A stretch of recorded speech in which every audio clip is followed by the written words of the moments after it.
میرے محترم بھائی اور بہنوں، حج آدم علیہ السلام سے شروع ہوا ہے۔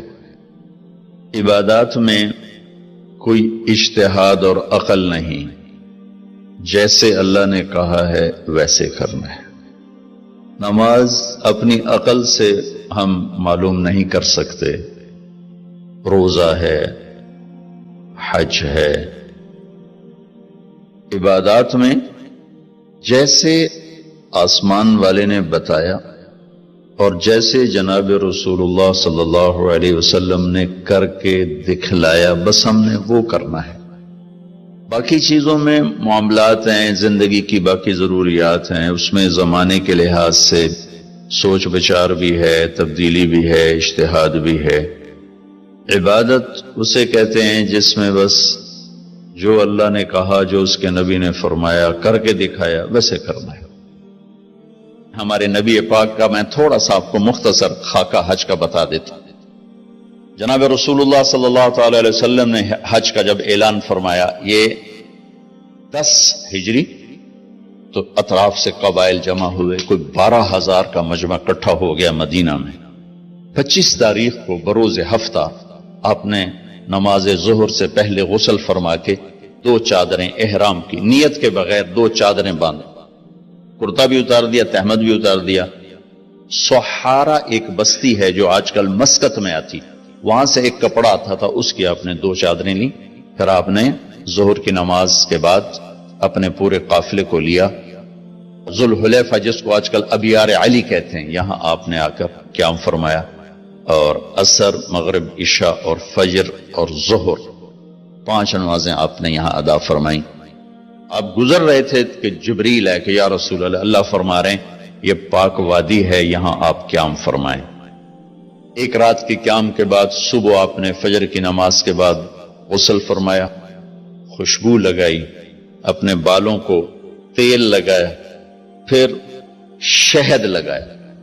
شہد گوند کا کام دیتا ہے، چونکہ اب ننگے سر جانا تھا تو بال بڑے تھے، آپ کے شانوں تک آئے ہوئے تھے، تو آپ نے ان کو شہد لگا کے نا وہ جوڑ دیا، آپس میں جوڑ دیا۔ اور عائشہ رضی اللہ تعالیٰ نے آپ کو خوشبو لگائی۔ جسم پہ خوشبو لگا سکتے ہیں احرام سے پہلے، احرام کے کپڑے کو نہیں، جسم پہ خوشبو لگا سکتے ہیں احرام کی نیت کرنے سے پہلے۔ بالوں میں، مانگ میں آپ نے خوشبو لگائی۔ پھر اس کے بعد آپ نے ظہر کی نماز ادا فرمائی اور آپ اونٹنی پہ سوار ہوئے اور قبلہ رخ ہو کر آپ نے کہا لبیک حجۃ اللہم لبیک۔ آپ نے حج کا احرام باندھا تو جبریل آئے کہ یا رسول اللہ، اللہ تعالیٰ فرما رہے ہیں عمرے کو شامل فرمائے۔ وہاں سے آپ چلے، آپ کے ساتھ کوئی 12,000 کا مجمع تھا، اور آپ ملل میں آپ نے قیام فرمایا۔ ملل سے نکلے اور روحا میں پہنچے۔ روحا میں کنواں ہے، وہاں 70 نبیوں نے قیام کیا ہے حج کے دوران، حج پر جاتے اور آتے ہوئے۔ وہاں آپ نے بھی قیام فرمایا، رات بھی ٹھہرے۔ روحا سے چل کر آپ افایا پہنچے، افایا سے عرج پہنچے، عرج سے ابوا پہنچے۔ ابوا پہنچے تو سامنے بستی تھی جہاں آپ کے سارے انتظام کیے گئے تھے رہائش کے، اور یہ قافلہ 12,000 کا اب 60-70,000 کا ہو چکا تھا۔ تو ابوا میں آپ کی والدہ کی قبر ہے، حضرت آمنہ رضی اللہ تعالیٰ عنہ کی قبر مبارک ہے۔ تو آپ سڑک سے یوں ہٹ گئے، اندر پہاڑوں میں چلے گئے۔ اکثر مجمع تو نیا تھا، انہیں نہیں سمجھ میں آیا کہ اللہ کے نبی اندر کہاں جا رہے ہیں۔ چندے کو پتا تھا کہ آپ کہاں جا رہے ہیں، تو آپ چلتے چلتے چلتے چلتے چلتے ایک جگہ اپنے اونٹنی کو بٹھایا، کوئی وہ 70-80 فٹ اونچا پہاڑ ہے، تو وہاں سے آپ اوپر چڑھے۔ یہ اپریل کا مہینہ تھا اور ماں کی قبر کے سرانے تشریف لائے، اور یوں اپنے گھٹنے اٹھائے اور ہاتھ یہاں رکھے اور سر یہاں لیا، یہ پوزیشن بنائی جیسے چھوٹے بچے بناتے، اور پھر جوں سرہانے بیٹھ کے رونا شروع کیا۔ صدمہ تو چند دنوں بعد بھول جاتا، میں اب اپنی ماں کے یاد میں رونا بھی چاہوں تو رونا نہیں آتا، اپنے باپ کی یاد میں رونا بھی چاہوں تو رونا نہیں آتا۔ اور میرے نبی کو 57 برس گزر چکے تھے ماں کے گئے ہوئے، تو وہ 57 سال پرانا درد ابھی زخم بھرا نہیں، آپ اس پوزیشن میں بیٹھے اور اتنا روئے کہ سارا رواں آپ کا آنکھ بن کے رو رہا تھا، وہ ساری داڑھی آپ کی آنسوں سے تر ہو گئی، اور آپ نے آگے جانے سے انکار کر دیا کہ میں آج رات اپنی ماں کے پاس ٹھہروں گا۔ آپ نے رات وہیں گزاری۔ کیا رات تھی! ابواس سے چلے تو آپ عصفان پہنچے، عصفان تھے تو آپ نے کہا ابوبکر یہ کون سی جگہ ہے؟ کہا جو عصفان۔ کہا میں دیکھ رہا ہوں ہود اور صالح علیہ السلام گزر رہے ہیں اس وادی سے، لبیک کہتے ہوئے حج کو جا رہے ہیں۔ عصفان سے آپ مرہ زہران پہنچے، پھر وہاں سے آپ صرف پہنچے، پھر وہاں سے آپ تنعیم پہنچے۔ تنعیم میں آپ نے احرام کی چادروں کو تبدیل فرمایا، جو 2 چادریں مدینہ میں زیب تن فرمائی تھی، تنعیم اتار کر 2 نئی چادر اسی کپڑے کی۔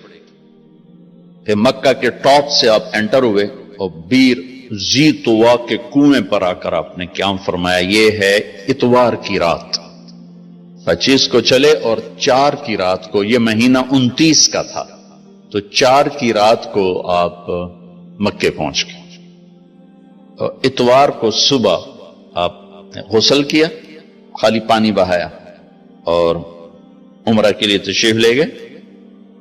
صفا مروہ کی طرف سے آپ پہنچے، باب و بنی شیبہ کے سامنے آپ نے اونٹنی کو بٹھایا تو بنو ہاشم خاندان کے بچے آ گئے، ان سب کو ملے، کئیوں کو اونٹنی پہ بٹھا لیا، کئیوں کو پیار کیا، گلے لگایا، پھر ان سب سے ہو کر باب و بنی شیبہ، یہ باب و بنی عبد مناف تھا، آپ کے خاندان کا دروازہ تھا، اس سے آپ انٹر ہوئے، اور جب آپ فارغ ہوئے تو باب و بنی مخزوم سے آپ باہر نکلے۔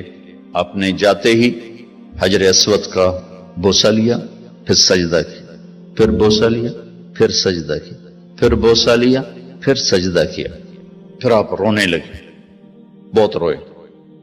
اس کے بعد آپ طواف شروع فرمائے۔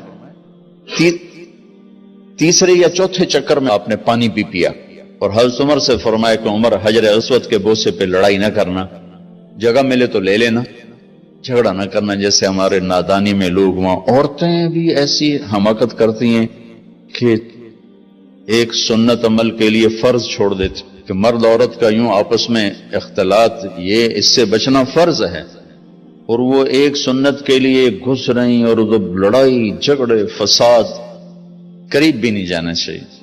اللہ کے نبی نے استلام کیا، جب رش ہو گیا تو آپ کے پاس ایک لکڑی تھی، وہ دور سے یوں لکڑی کو لگا کر اور اس کا بوسہ لے لے۔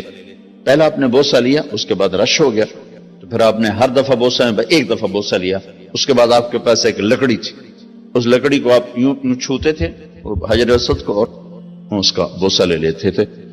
بوسہ صرف ایک دفعہ، پھر جب آپ نے 2 نفل پڑھ لیے اور تشریف لے گئے صفا مروہ کے لیے، تو پھر حجر اسود کا بوسہ لیا اور آپ نے جا کر صفا مروہ پہ 7 چکر پورے کیے۔